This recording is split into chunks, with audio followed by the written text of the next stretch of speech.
Isso, muito bem.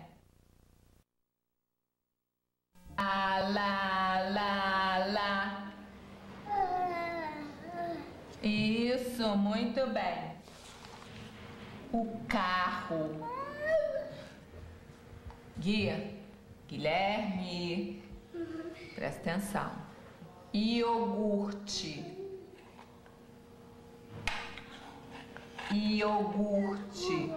Presta atenção.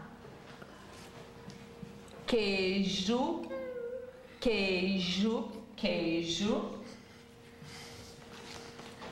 Mamão.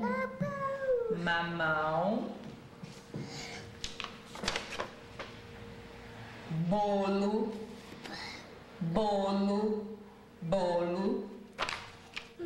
Presta atenção.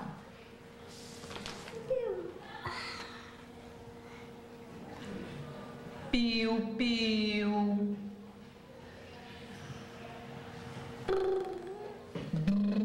Eu falei brrr. Gui, eu falei brrr. Não, e escuta de novo. Piu.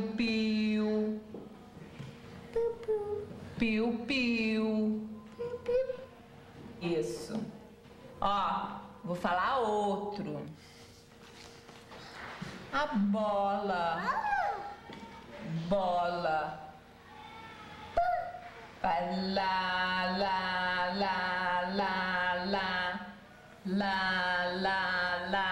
Você.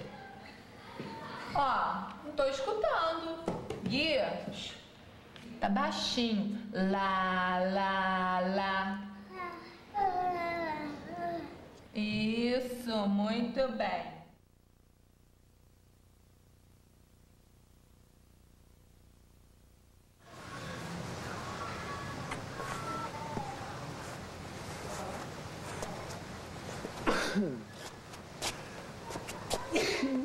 Espirra, papai.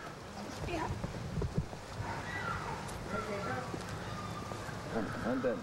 Andando, preguiçosa.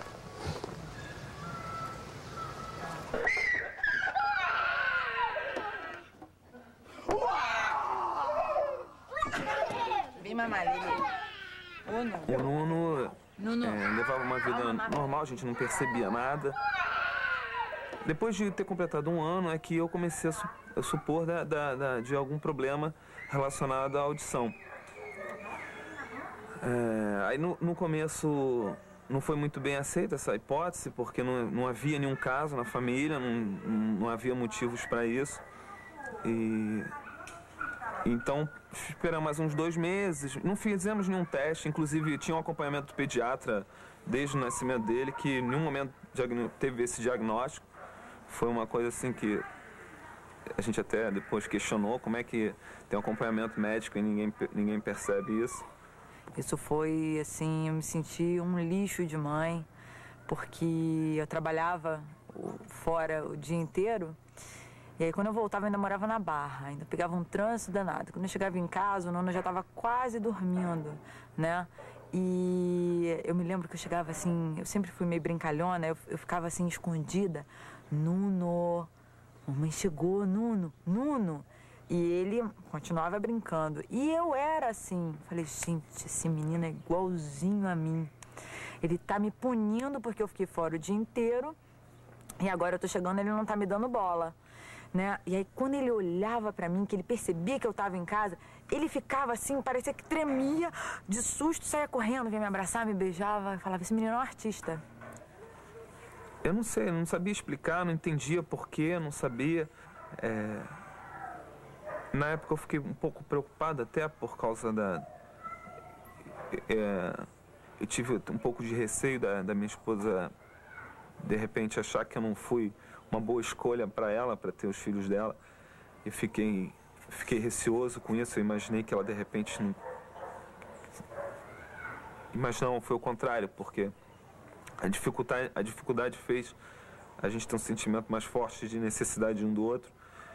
E a gente percebeu que eu sem ela e ela fica muito difícil. Já é muito difícil o peso, então se a gente não dividir o peso um pouquinho no ombro, às vezes ela tá muito mal, às vezes eu fico. é impossível hoje eu ainda não me emocionar, né? Eu me emociono não é por achar que meu filho é incapaz ou é por saber que é um caminho complicado. E saber que no começo foi muito difícil achar a solução que eu tive hoje. Eu parei de ouvir música nas primeiras instâncias. Eu desliguei o som lá de casa. Eu desliguei o som. Não se ouvia mais música lá em casa. Não queria que se ouvisse mais música. No meu carro também, às vezes, eu desligava, não queria. Eu queria começar a me adaptar, até descobrir a hipótese dele ser oralizado e receber um implante e poder ter a oportunidade de ouvir. Eu entendia que meu filho ia para a linguagem de sinais. Então eu achava que eu tinha que me adaptar ao mundo dele. Então eu comecei a tentar sair do mundo do som.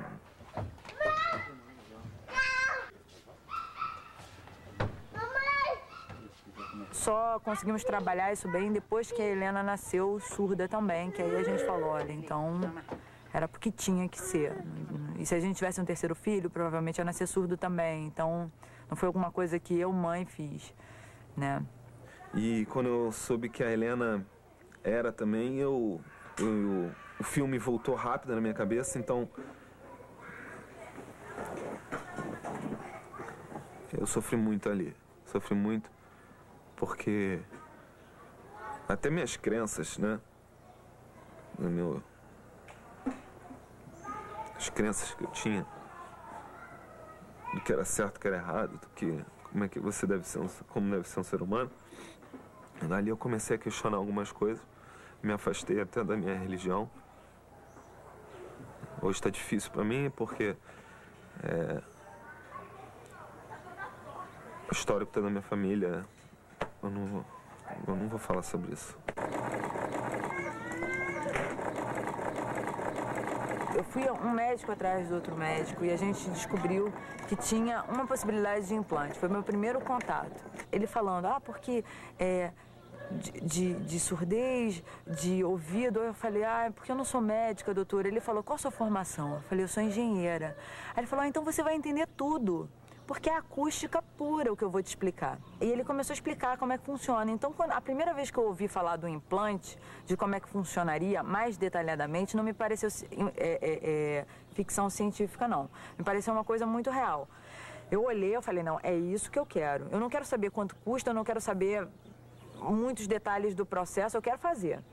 A operação em si já é uma operação bastante complicada, mas eu me lembro que raspar a cabeça pra mim, que é uma coisa assim tão, sabe, pouca perto do diagnóstico, perto da cirurgia, mas a raspagem da cabeça, eu me lembro que eu chorava absurdamente, e aí ele marcava no vídeo a área a ser cortada, era uma área enorme, e eu chorava, mas eu chorava muito, e demorou mais ou menos um ano, foi muito angustiante. Né? E ele começou a dar sinais que estava ouvindo. Você falava Nuno, ele virava. Aí você se empolgava, né? Ele falava de novo, Nuno, Nuno, Nuno. Às vezes só de determinada forma que você falava com ele, que ele respondia. Mas já era um sinal, né? Já era um alívio. Bom, vai funcionar. Depois de um ano da cirurgia, o dia que realmente eu me sensibilizei, que eu senti que aquilo tinha dado certo, aquela correria toda, foi quando eu chamei o meu filho e ele virou, né? Quando eu chamei ele pelo nome, ele retornou. Ali é que, nesse dia, aconteceu o que está acontecendo agora, né? E parece que daqui a um ano eu ainda vou estar assim. É impressionante. Isso não acaba. Papai, Bom. no avião. No avião? No avião, mamãe não.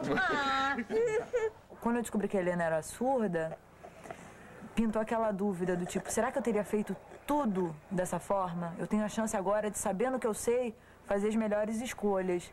E faltou conhecer um pouco mais sobre a linguagem de sinal mesmo, né? Muito gostosa. Você tá doida pra falar, né, Lelê? Lelê, o Nuno, a mamãe e o papai. Não fala, não? Dá beijo. Dá um beijo, Nuno. Dá beijo. Gente, tomamos A papatinha. Papai, Dá um beijo. Papai é aqui. E o Nuno? O Nuno é aqui. Dá um beijo. Lelê dá beijo aqui. Que gostoso.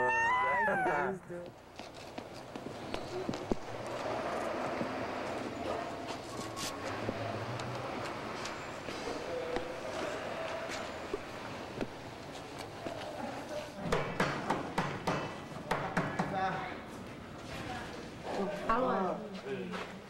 Oi, quem fala? Ele tá falando que tá na Alvorada.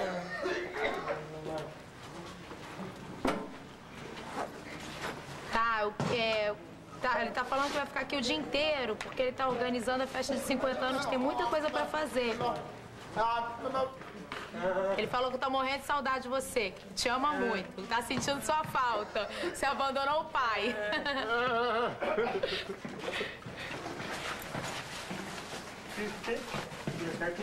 Tá, ele disse que não tem problema não. Tá? Tá, ele falou que ok. Beijo. Sabe quem tá falando? Tani. Tudo bem? Então a gente se vê. Um beijo. Tchau.